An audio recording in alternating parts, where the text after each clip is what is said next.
Crónicas del Antropoceno, la época humana y sus consecuencias, narrada en tiempo real.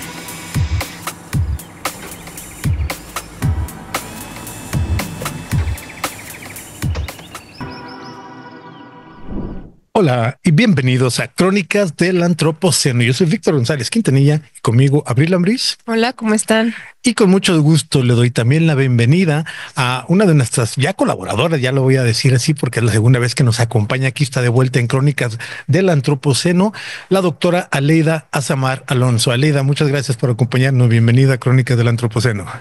Al contrario, un gusto poder estar aquí contigo nuevamente, Víctor, y con Abril. Va a ser un placer.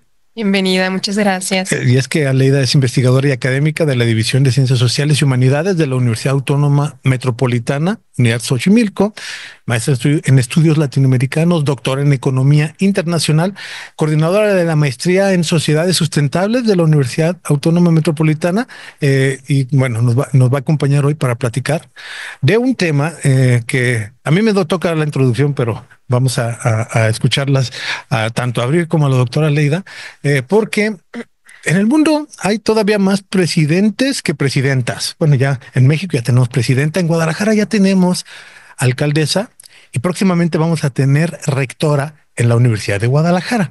Pero en el mundo son más los presidentes que las presidentas, los dueños de empresa que las dueñas.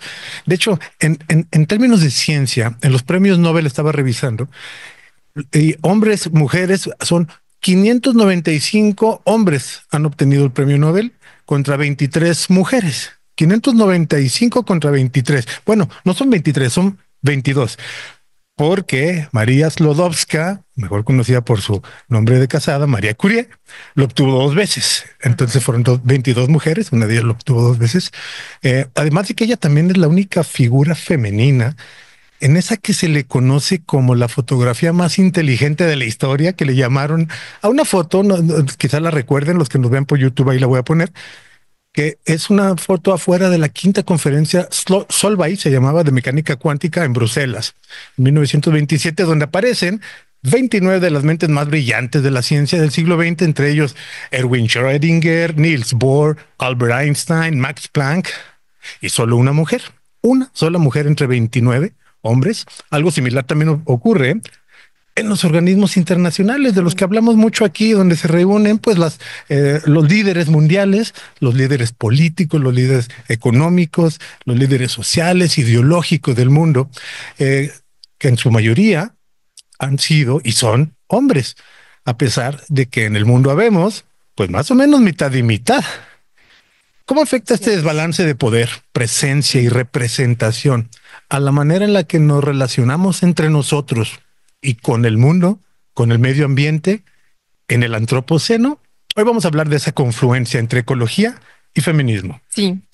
Y yo me gustaría agregar aquí, Vic, que pues la crisis ecológica actual nos está obligando a replantearnos esta visión del mundo, ¿no? Y preguntarnos sobre todo el valor que históricamente ha tenido la naturaleza, tanto humana como no humana, ¿no? Y por esta razón, el tema de hoy, que es el ecofeminismo y la mirada ecofeminista, pues resulta súper importante porque pues es este modelo capitalista, ¿no? En el que nos insertamos, pues digamos que se ha vuelto insostenible, ¿no? Nos está afectando la salud, está despojando a pueblos originarios de sus tierras, ¿no? Está terminando con la biodiversidad y un largo etcétera. Entonces, creo que es fundamental que tomemos este tema y yo le agradezco mucho a la doctora Aleida, pues que nos hable del tema y pues entender más, ¿no? De qué estamos hablando cuando hablamos de ecofeminismo. Entonces, quizás podríamos empezar por ahí. Pues ir definiendo, ¿no? ¿A qué nos referimos con ecofeminismo? Muchísimas gracias a ambos. Gracias por la introducción, Víctor. Gracias por las preguntas también en la introducción, Abril. Bueno, primero, como dejar claro que cuando hablamos de ecofeminismo, estamos hablando de una corriente de pensamiento y de trabajo dentro del mismo feminismo, ¿no? Que lo que hace es vincular las luchas feministas con las luchas ambientales. Entonces, lo que se busca es entender de alguna forma cómo justo la opresión hacia las mujeres y la explotación de la naturaleza no son fenómenos separados en el ecofeminismo, de hecho van en conjunto, son parte de un mismo sistema de dominación. Entonces, este enfoque, principalmente así como concepto, como lo comentabas, Abril, ¿no? Surge a principios de la década de los 70, más o menos, ¿no? Con Françoise Dubos, ¿no? Ella se centra prácticamente en cuestionar las estructuras de poder que perpetúan justo la explotación sobre los cuerpos de las mujeres, sobre los recursos naturales, ¿no? En esencia, justo lo que hace es como revelar cómo el patriarcado, pero también el capitalismo, ¿no? Han desarrollado una intrínseca relación o una relación simbiótica que utiliza lo que es la violencia, el control, la explotación para poder mantener pues estas lógicas que tienen que ver con el poder y con la acumulación. Entonces, el ecofeminismo no solamente critica como estos sistemas de explotación como el capitalismo, también lo que hace es criticar las políticas, como ya lo decía, ¿no? Estas diferencias, como bien las puso también en su momento Víctor, ¿no? Que hay a nivel internacional, a nivel nacional también, pero también lo que hace es proponer alternativas, no solamente es una crítica. Entonces, no señala nada más que hay ciertas experiencias, ¿no? Y ciertas resistencias cotidianas de las mujeres, sino también enfatiza en que esas resistencias tienen que ver con cambios y esas resistencias pueden surgir en zonas rurales, indígenas, periurbanas, ¿no? En distintos lugares donde justo se están viendo mayores efectos de la crisis socioambiental, ¿no? Y mayores efectos también de la violencia de género que se sienten con mayor crudeza en esos lugares, porque tiene que ver con pobreza, con discriminación, con cuestiones étnicas, ¿no? Con otras cosas más. Entonces, el ecofeminismo piensa en la lucha de los derechos de las mujeres y la defensa del medio ambiente. Y dice, están intrínsecamente ligados, ambas han enfrentado por muchos años formas de dominación, formas de opresión. Entonces, uno de los elementos más poderosos del ecofeminismo es que justo rompe, ¿no? Con una visión tradicional y antropocéntrica que separa justo al ser humano de la naturaleza. Aquí se dice, no, estamos íntimamente vinculadas, ¿no? Las mujeres y todos los seres humanos. Entonces, se reconoce justo que la naturaleza no es solamente un recurso al servicio del desarrollo económico, sino es una entidad, ¿no? De la cual tendríamos que establecer una relación de respeto, una relación de cuidado, ¿no? Y este cambio de paradigma me parece a mí que pensar desde el ecofeminismo es fundamental porque se cuestiona justo la idea de que la tierra, al igual que los cuerpos de las mujeres, pueden ser apropiados y explotados sin consecuencias. Entonces, nada más como para poner un ejemplo que siempre me gusta cada vez que hablo de este tema, ¿no? Creo que vale mucho la pena, sobre todo para los que hemos estudiado economía, pero para los que no también, ¿no? Seguramente todo el mundo conoce o ha escuchado acerca de Robinson Crusoe, ¿no? Que fue una novela muy famosa y que de hecho han hecho hasta películas, ¿no? Hicieron justo la del náufrago. Entonces, en economía, cuando empezamos a estudiar economía, nos enseñan el Homo económicos y nos hablan también de Robinson Crusoe, ¿no? Es un ser humano que es idealizado, ¿no? En un mundo que prácticamente no necesita de nada ni de nadie, ¿no? Un ser humano que además es un individuo aislado, que es autosuficiente, que es racional, que se busca justo maximizar, ¿no? De alguna forma su bienestar, pero material, ¿no? Sin depender de nadie más.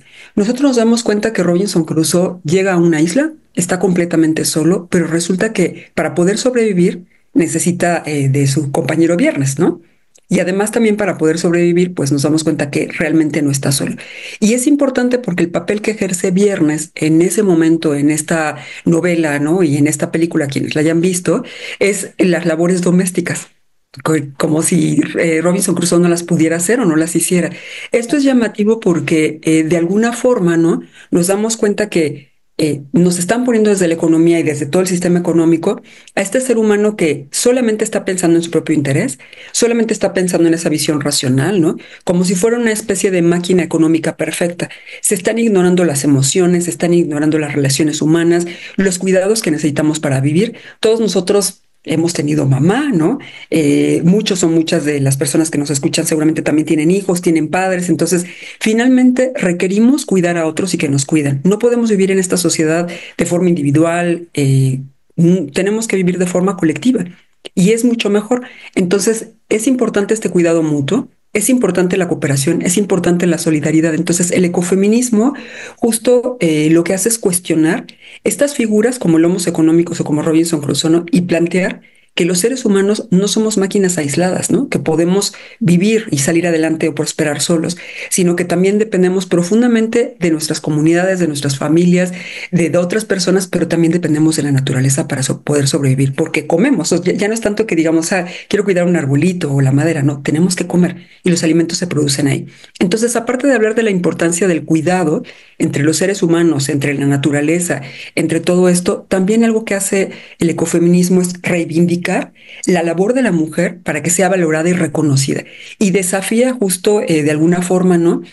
Esto que hemos visto siempre en el sistema económico, que es la producción, que es la comercialización, que es el consumismo. Entonces, está hablando de un beneficio que debe ser colectivo, ¿no? No podemos ver estos seres aislados, como decíamos, y tenemos que construir desde la comunidad. Tenemos que cuidarnos, tenemos que vivir en armonía. Entonces, bueno, esto es prácticamente el ecofeminismo, fue definido desde la década de los 70 y justo nos va diciendo, hay muchas luchas previas, hay muchos tipos de feminismos, pero el ecofeminismo habla de esta relación ser humano-naturaleza. Qué buena la analogía y cuánto da para imaginar la historia de Robinson Crusoe, porque en una isla y en un sistema cerrado quizá pudiera, y en un tiempo definido, pudiera imaginarse uno cómo le haría para salir adelante yo solo en una isla, pero no vivimos solos, no vivimos en una isla, vivimos todos juntos, más de 8,000 millones en un planeta con, eso sí, recursos finitos. El único recurso que nos llega de fuera es el sol, pero de ahí en más todo lo que está aquí lo tenemos que cuidar y dejarlo que se siga reciclando de la mejor manera natural que se pueda. Somos muchos, estamos juntos y ponernos de acuerdo no ha sido fácil. Los mejores esfuerzos que se han dado han llegado a ciertos planes y esos planes han sido también cuestionados, tanto los planes mismos como la manera de empujarlos y de quienes los han diseñado. Lo que me lleva, aparte de lo que dije en la introducción, que lo leí por ahí también en un texto tuyo, Leida, los mismos encargados de los organismos internacionales, las grandes multinacionales son, o eran, no, todavía son la mayoría, principalmente hombres, quienes han ejercido el poder tanto sobre la naturaleza como sobre la población, especialmente con esta desbalanceada manera de ejercer el poder más del lado patriarcal, del lado de los hombres. Así, los liderazgos, ¿cómo han influido en la capacidad que tenemos de vivir mejor en nuestra burbuja de 8,000 millones, que no es una isla y que sí necesitamos todos? Hoy hablamos de una crisis ambiental. Es producto también, tiene que ver con esta desbalanceada manera de ejercer el poder y de repartirnos las obligaciones y responsabilidades. Muchísimas gracias, Víctor, por la pregunta. Yo creo que vale la pena de repente ir hacia atrás, ¿no? Y mirar un poco la historia, justo lo que estás diciendo, tienes toda la razón, ¿no? En general, prácticamente todos los puestos importantes, o sea, digamos, todo lo que significa ejercer poder desde las políticas públicas y desde distintos lugares, ¿no? Tiene que ver justo con este mismo sistema económico, con este mismo sistema patriarcal. Prácticamente todo ha estado dominado por el género masculino. Y el género femenino hasta hace poco no empezó a cobrar relevancia, pero relevancia me refiero a cuestiones ya de política pública, no relevancia a que las mujeres podamos ser más visibles. Pero llama la atención, ¿no? Que todavía sigue siendo muy castigado. Igual voy a poner algunos ejemplos, ¿no? Pero quizá algo que me gusta mucho rescatar es que si nosotros miramos esta relación de mujer-naturaleza, cuando vemos justo a las defensoras ambientales, ¿no? Que ni siquiera están pensando en un puesto político, ahorita me regreso a la política, ¿no? Sino simplemente están pensando en defender a la naturaleza, vemos que hay distintas cuestiones o características que enfatizan en que a veces las mujeres ni siquiera puedan ser defensoras de su propia tierra. ¿Por qué? De entrada, ¿no? En nuestros países, en México eso creo que acaba de cambiar en algún artículo, pero de entrada es que en muchos países de América Latina las mujeres no son dueñas del territorio. ¿A qué me refiero? Las mujeres no heredan territorios. Generalmente en nuestro país, hasta hace poco que se modificaron algunas leyes, justo eran heredados los territorios de hombre a hombre, o sea, de ejidatario, de padre ejidatario a hijo ejidatario. Entonces, eso ya es una cuestión legal, ¿no? Que deja que las mujeres no tengan ese derecho por la tierra. Segundo, las mujeres que salen a defender el territorio generalmente son estigmatizadas.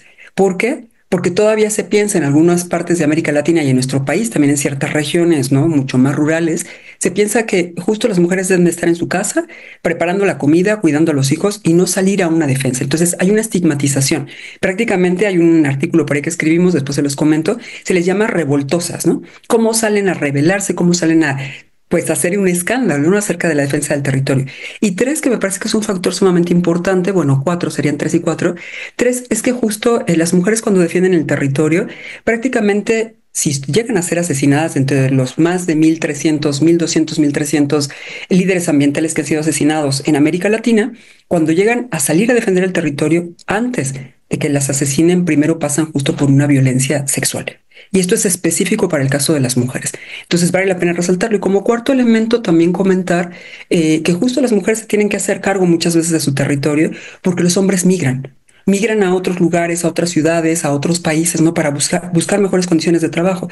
Entonces estamos hablando de cuatro características que encima de todas las que ya se saben, ¿no? Ante cuestiones de género, se tienen también estigmatizadas. Ahora, justo algo que comentabas, Víctor, que me parece muy importante. Sí, hay un desbalance entre hombres y mujeres, porque si estamos viendo que tan solo por querer comer, por defender tu lugar en donde vives, puedes ser estigmatizada, maltratada, asesinada, ahora cuesta mucho trabajo también, ¿no? Nos ha costado durante muchos años trabajo la educación, aunque ya hay más paridad, podemos decirlo así, ¿no? Ya hay más oportunidades para las mujeres actualmente, que seguramente cuando yo era niña o cuando mi madre era niña, ¿no? Esto ha cambiado, pero también es cierto que muchas de las políticas públicas están enfocadas a seguir fortaleciendo, ¿no? Como esta separación entre los géneros. De hecho, en nuestro país se llevaron a cabo algunas políticas públicas interesantes con el programa del GED y del MED, que se quisieron implementar ciertas cosas para que supuestamente las mujeres salieran adelante, pero se sigue pensando siempre en la parte económica. ¿Por qué lo digo? Porque estos programas del GED y el MED que se adoptaron para varios países de América Latina y también para México, algunas de las cosas en las que se pensaba era cómo capacitamos a las mujeres para que sean costureras, cómo capacitamos a las mujeres para que se dediquen a ser cocineras. O sea, seguimos pensando, ¿no?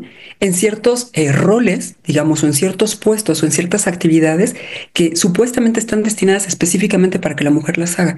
Y en cambio no se pensaba en una capacitación de, pues, para que sean profesionistas, para que lleguen a ocupar ciertos puestos importantes, para que estén en la política. Y como bien lo comentaban ustedes, ¿no? Se nota todavía, ¿no? A nivel de presidencia, a nivel de ministros, a nivel de encargados, justo algo que creo que ya está cambiando en nuestro país y que tendríamos que agradecer. Podemos pensar también en algunas de las actividades económicas, ¿no? Me gusta siempre poner como ejemplo la minería, donde es un sector que está prácticamente caracterizado por más hombres, ¿no? Se pensaba en su momento que si las mujeres entraban a la mina, le iban a secar, le iban a arruinar, la producción iba a ser menor, ¿no? Y todavía hasta la fecha en ese sector trabajan más hombres que mujeres. Las mujeres que trabajan en el sector minero siguen teniendo quejas, por ejemplo, en Estados Unidos, ni siquiera en México, diciendo que su trabajo no es reconocido, es desplazado, les pagan menos, ¿no? Siguen sufriendo de discriminación, explotación, ¿no? Y cierta violencia que todavía existe, violencia de género. Y la sufrimos en muchos lugares. También seguramente ustedes sabrán muchos casos de universidades, de distintas dependencias de gobierno, ¿no? La seguimos viendo. Entonces sigue estando presente esa diferencia entre el género, ¿no? Como lo que se piensa que puede hacer la mujer, lo que se piensa que puede hacer el hombre, lo que se paga por ser hombre, lo que se paga por ser mujer. Entonces siguen existiendo todavía esas problemáticas. Creo yo que desde arriba, desde las políticas públicas y también desde nuestros territorios y desde nuestras casas. Sí. Fíjate que es muy interesante esto que comentas y ahora se me vino un poco a la mente leyendo ahora sobre ecofeminismo, pensando que también hay varios feminismos, ¿no? No hay un solo tipo de feminismo. Encuentro también que hay dos posturas dentro del ecofeminismo, que es como una esencialista, que pues aboga más como este vínculo que las mujeres tienen con la naturaleza, y hay otra, ¿no? Como que cuestiona más como que sea algo únicamente relacionado a las mujeres. ¿Qué podremos ahondar con esto? Muchísimas gracias, Abril. Yo creo que vale la pena primero hacer como algunas diferencias, ¿no? Existen distintos tipos de feminismo, como bien tú lo comentabas, ¿no? No todos son iguales. Quizás señalar que sí se O sea, simplemente si nosotros quisiéramos entender historia o economía o geografía o matemáticas, hay muchas formas de entender el mundo, ¿no? No existe un solo cuerpo unificado de conocimiento que pueda decir, este es el correcto y cualquier otro está mal, ¿no? Entonces creo que cada vez estamos trabajando más o pensando más de forma transdisciplinaria, de forma transversal, ¿no? Entonces el feminismo de la misma forma, ¿no? Que ya comentábamos al inicio, surge justo de un movimiento social, también es político, también es cultural, ¿no? Justo lo que buscaba al inicio, a finales del siglo XIX, era esta equidad o igualdad de género. También hablaba de eliminar todas estas estructuras de poder, ¿no? Que están llevando a que haya más discriminación, más opresión hacia las mujeres. Pero al principio se basaba en esta premisa, ¿no? De que las mujeres históricamente han sido marginadas y subordinadas de toda la esfera de la sociedad, incluyendo política, economía, educación, cultura y demás, ¿no? Entonces ahí se cuestionaban mucho todas las normas y todos los roles de género que se habían establecido. Y establecido principalmente pensando en, no sé, promover, no se pensaba en promover desde el ecofeminismo, sí, pero de forma general, digamos, en la política, en el mundo, no se pensaba en cómo cambiar estructuras culturales que tuvieran una sociedad más justa y más equitativa. Pero justo lo que se propone en los feminismos es eso. Varios tipos de feminismo. ¿Cuáles son? Bueno, voy a comentar algunos, ¿no? Algunos que son conocidos más como el feminismo liberal, justo su preocupación es integrar a las mujeres, ¿no? En las estructuras existentes, pero no se cuestiona de fondo por qué el sistema socioeconómico moderno ha estado excluyendo a las mujeres, ¿no? Entonces, este feminismo me parece que carece de una perspectiva que sea interseccional, porque no está analizando las relaciones sociales, no está analizando las jerarquías de poder que condujeron a que se diera esta situación, ¿no? Hay otro tipo de feminismo, que es el feminismo radical. Este cuestiona todo el sistema social, económico, político, cultural en el que existimos. Incluye también todas las relaciones que tienen que ver con afectividad y relaciones también sexuales, no sexoafectivas. Entonces, ese es otro tipo de feminismo. Hay otro que es reconocido como el feminismo socialista o marxista, ¿no? Este habla principalmente de las relaciones y el análisis que se da de clase y manifiesta pues una perspectiva mucho más colectiva y más integral. Existe otro que es el feminismo postcolonial y que en este la preocupación principalmente está en la raza, en la etnicidad, ¿no? Y se piensa además que las mujeres que tienen cierta raza en específico, ¿no? Han sido mujeres mucho más marginadas, mucho más excluidas. Entonces, tiene que ver con orientación sexual también, con discapacidad, con otras cuestiones de identidad. Entonces hay múltiples formas que se interlazan. Creo yo que a diferencia de todos estos feminismos, el ecofeminismo no lo que hace es pensar más bien en esta vinculación que hay en la mujer con la explotación de la naturaleza, que era lo que comentabas, Abril, ¿no? Rescata, digamos, los otros feminismos, no es que los deje atrás, pero sí piensen que algo que se tiene que modificar es una, si ha habido, la base de la sociedad está pues articulada, ¿no? Sobre una dominación violenta sobre las mujeres, sobre el medio ambiente, principalmente para usarse como una materia prima industrial. O sea, lo que más ¿por qué lo digo? Pues la mayor preocupación de esta sociedad ha sido siempre producción de descendencia por parte de las mujeres y producción de bienes, no por parte de la naturaleza. ¿Cómo utilizamos los recursos naturales para tener más producción? Entonces, se habla de una lógica de explotación, ¿no? Que es intensiva contra las dos partes, o sea, contra mujeres y naturaleza, ¿no? Y hay una violencia directa e indirecta. Entonces, los otros feminismos, aunque sí están de alguna forma pensando en qué se les puede cuestionar al sistema económico, me parece que la ventaja de del ecofeminismo es que pone, digamos, al mismo nivel la naturaleza de las mujeres, hace que haya una interrelación. Entonces, yo lo vería de esa forma, ¿no? Justo no separa las otras cosas, no las rescata y se piensa que tiene que haber una transformación social, una transformación estructural, ¿no?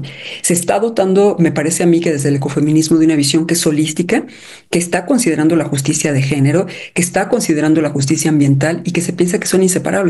Entonces, cuando tú me decías, hay una postura o hay otra, me parece que el ecofeminismo deja claro que la postura tiene que ser igual, ¿no? Pero además el ecofeminismo, creo yo que algo también muy relevante es que rescata la inclusión. No está pensando en separar hombres de mujeres, sino está pensando que para que tengamos un mejor modo de vida, ¿no? Hay que cuidar siempre a la naturaleza y la forma de cuidar es cuidar nuestros bienes naturales. Por lo tanto, es importante que se incluya hombres, mujeres, niños, adultos, pequeños de todas las edades, ¿no? Para poder tener este cambio estructural.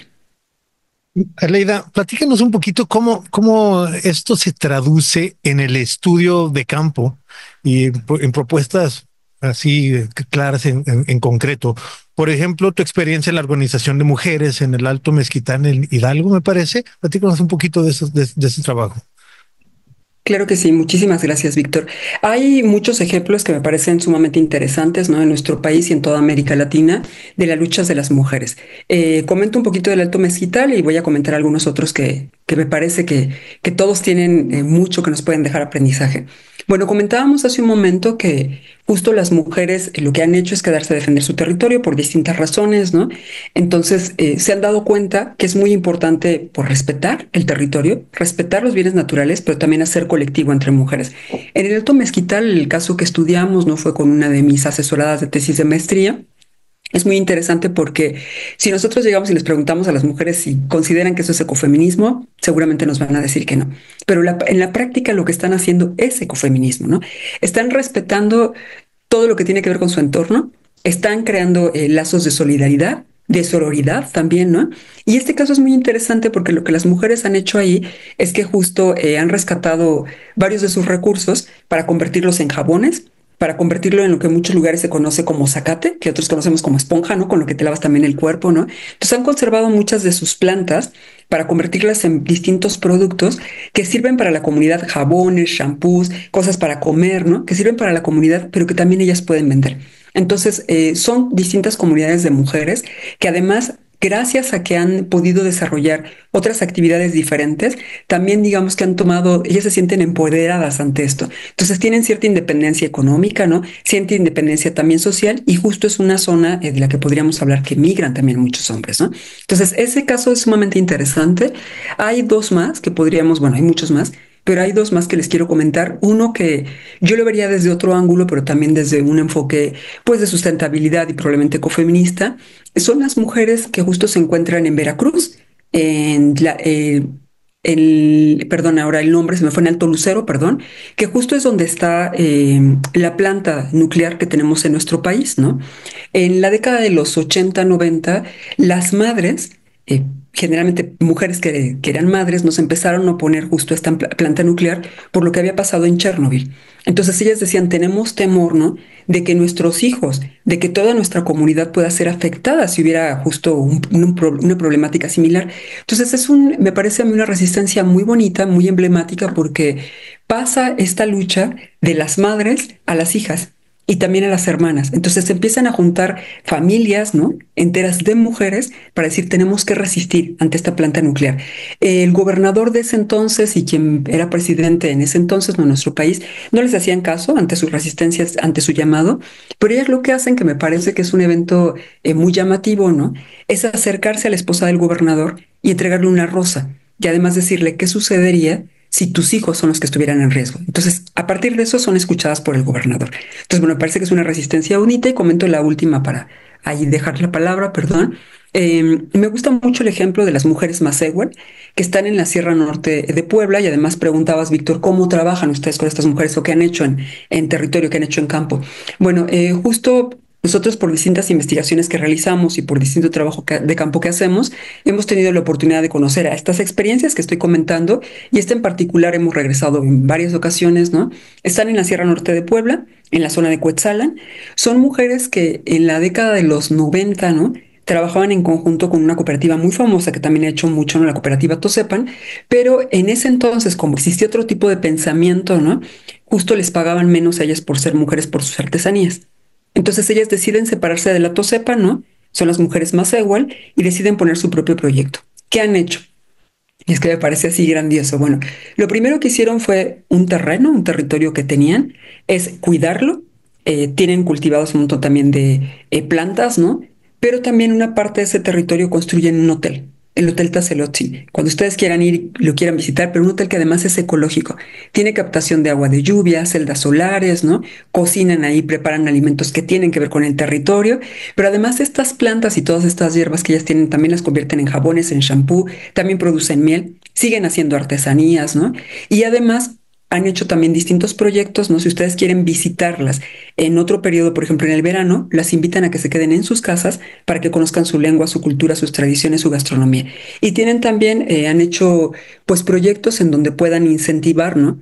que disminuya la violencia de género y tienen cuidado de tanto la parte de salud como también tienen apoyo por abogados, ¿no? Por si quieren tramitar alguna separación, por si hay violencia de género en casa, en distintos lugares. Entonces es un proyecto que lleva más de 30 años, sigue ahí, pasó el COVID, ellas sobrevivieron y además no solamente sobrevivieron, me refiero como proyecto, sino es un proyecto sumamente emblemático con el que hemos trabajado y son mujeres que además también resisten ante megaproyectos de energía, ante megaproyectos eólicos, mineros, que no quieren que se pongan en su territorio. Entonces, bueno.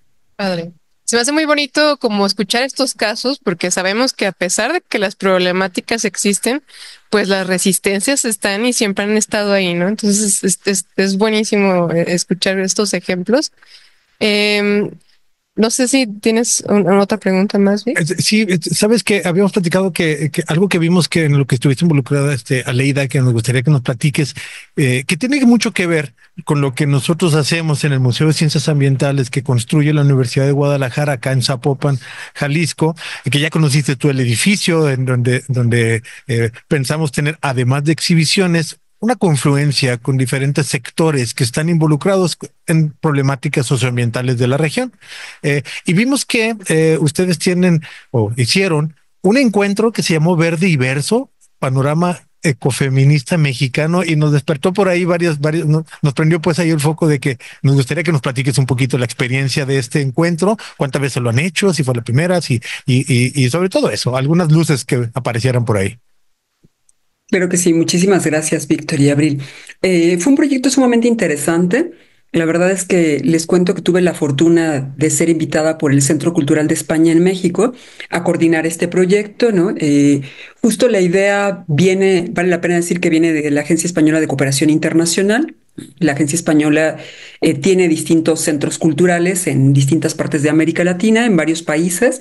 Entonces el proyecto empieza en Costa Rica, ¿no? Como una propuesta de qué se puede hacer desde el ecofeminismo, y el ecofeminismo entendido desde distintas formas en América Latina, también no vale la pena decirlo desde cada territorio. Empieza la idea ahí, se empieza a desarrollar, llega a Perú, a México, a Colombia, a Guinea Ecuatorial, a distintas partes de América Latina, donde están estos centros. Yo tuve la suerte de que me busquen de aquí del Centro Cultural de España y me piden hacer una propuesta de qué podemos hacer desde el ecofeminismo, que se vinculen las artes, que se vincule toda la parte también académica, toda la parte de resistencia, de lucha, o sea, no solamente academia, sociedad civil y también arte, ¿no? Que era muy importante para nosotros porque sí pensamos que otra forma también de llegar al público y de entender las cosas tiene que ver con la pintura, la literatura, la fotografía, ¿no? Con todo lo que signifique arte. Y bueno, un poco lo que hicimos acá fue hacer varias sesiones. Tuvimos en total 6 sesiones en donde invitamos a defensoras de distintas partes del territorio de México. Vinieron algunas compañeras del Istmo de Tehuantepec que han resistido ante la energía eólica, mineras y otras cosas. Vinieron unas compañeras mapuches también, ¿no? Que igual están en resistencia también por cuestiones de depredación, de explotación de la naturaleza. Y tuvimos compañeras también de Veracruz, de distintas partes de México. Fue muy interesante porque nos dimos cuenta que tenemos muchos temas en común. Estamos hablando de energía, de minería, de toda la explotación que tiene que ver con la naturaleza, como bien lo decías, Víctor, ¿no? Pero también con toda la explotación y las implicaciones que tiene para las mujeres. Hubo un ritual muy bonito, una ceremonia muy bonita, ¿no? Más trabajando desde la parte también de las emociones. También estuvimos hablando un poco de cómo cuidarnos entre nosotras, ¿no? Y entre nosotros también, cómo cuidar a los hijos, cómo cuidar a las familias. Entonces hubo una exposición fotográfica en donde justo se demostraban cuestiones que tienen que ver con el poder hacia el cuerpo de las mujeres. Hubo distintos conciertos de música de todo tipo. Tuvimos desde prácticamente rap, ¿no? Hasta alguna música que era pues más electrónica. También tuvimos música que era de otras partes del mundo con cuencos. Entonces, música, fotografía, conferencias magistrales, talleres, ¿no? Y ponerlo todo en la práctica. ¿Es la primera vez que se hace en México? Sí, es la primera vez. Se hizo en México y en distintas partes de América Latina al mismo tiempo, justo en el 2024, con la intención en México específicamente porque España era el país invitado a la Feria Internacional del Libro, ¿no? Como bien lo sabíamos. Entonces, justo una forma emblemática de hablar de un tema que es relevante, pues para todos, ¿no? No solamente para las mujeres, no solamente para las defensoras del territorio, sino en general para toda la sociedad por la inclusión. Entonces, veremos si se puede repetir. Y se puede repetir también en otras partes del mundo, esa es la intención. Y después, bueno, tuvimos un foro abierto cuando terminaron todos los eventos para hablar un poquito de estas, digamos, cosas que se lograron, como bien preguntabas, Víctor. ¿Qué logramos? Bueno, logramos mayor unificación entre distintos países, logramos poner sobre la mesa las preocupaciones. También logramos de alguna forma que se pongan preocupaciones también hacia las políticas públicas, cómo se puede modificar, porque es importante. De hecho, vale la pena decir que ya desde hace 1 o 2 años, cuando Alicia Bárcena estaba todavía en la Comisión Económica para América Latina, ella declaraba, ¿no?, que hay mucha pobreza, que hay mayor extractivismo y que justo una de las partes más afectadas somos las mujeres. Entonces, creo que logramos como una discusión política, una discusión pública, que el tema se visibilice, que además sea un tema que se empiece a hablar más, a entender más, porque es un tema que casi no se habla, ¿no?, en nuestro país. De hecho, es un tema que viene principalmente de Europa. Entonces, bueno, esos son algunos de nuestros logros. Logramos dejar ciertas líneas temáticas también como para los siguientes encuentros y creo que pues que se diera a conocer. Eso fue lo más interesante. Oye, qué bonito estos encuentros. Nosotros tenemos algunas experiencias también, pero este tipo de encuentros es algo que nos abre los ojos hacia otras maneras de juntarnos con las personas que hacen, desde las artes, desde el activismo, desde la academia, desde la fiesta, desde el disfrute, para que se dé pues la confluencia viva, ¿no? De ideas con sentimientos y con encuentros. Aleida Samar Alonso, investigadora de la Universidad Autónoma Metropolitana Xochimilco, te agradezco muchísimo que nos acompañes aquí en Crónica del Antropoceno para platicarnos de ecofeminismo, en este caso, entre tus muchos ámbitos de expertise. Y alguna última reflexión que quisieras dejar con respecto, por ejemplo, quizá de los retos hacia adelante en el campo del ecofeminismo y también de tu trabajo que estás haciendo por el momento. Muchísimas gracias, Víctor. Yo creo que mirándolo de forma positiva, yo pienso que hemos logrado mucho, ¿no? Siempre me gusta decirlo de esta forma porque eran temas que antes no se discutían, que ni siquiera se ponían sobre la mesa, que se daban por hechos, por obviedades, ¿no? Muchas de estas diferencias y muchas de estas exclusiones y discriminaciones. Creo que un gran avance es que ya lo estamos discutiendo desde hace varios años. No podemos dejar de lado, a mí me parece que siempre es muy delicado, pero tocar todos estos temas que tienen que ver también con todos los feminicidios, por ejemplo, no, con toda la violencia que no solamente sufren las defensoras, sino en general que sufrimos todas las mujeres. A veces desde la casa, a veces desde el trabajo, a veces defendiendo el territorio, a veces en el mismo trabajo que hacemos, ¿no? Me refiero a cuando salimos a campo, etcétera. Entonces creo que el hecho de que se esté discutiendo y que se abra una ventana y una oportunidad, del hecho de poder hablarlo aquí con ustedes, ¿no? Gracias también. Entonces eso me parece a mí que es un logro.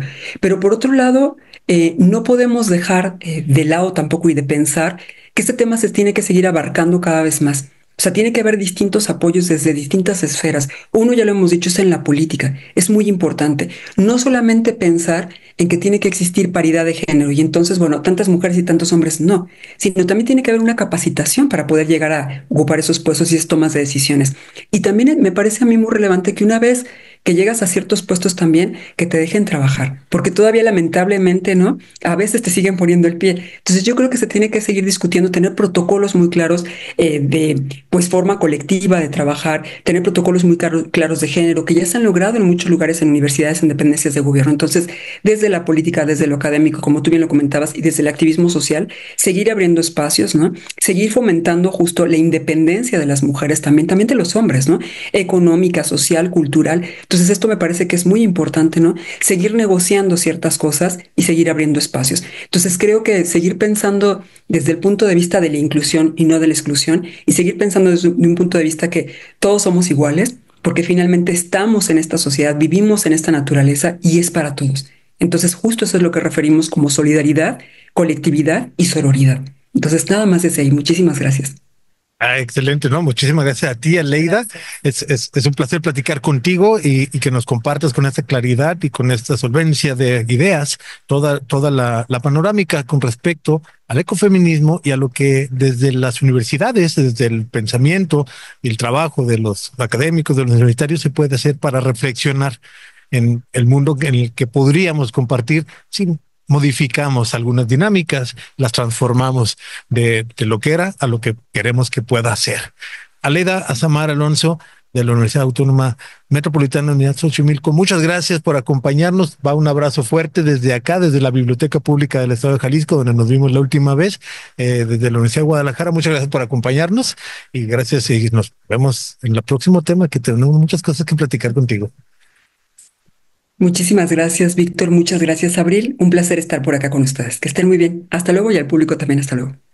Excelente, pues muchas gracias y bueno, gracias, Abril.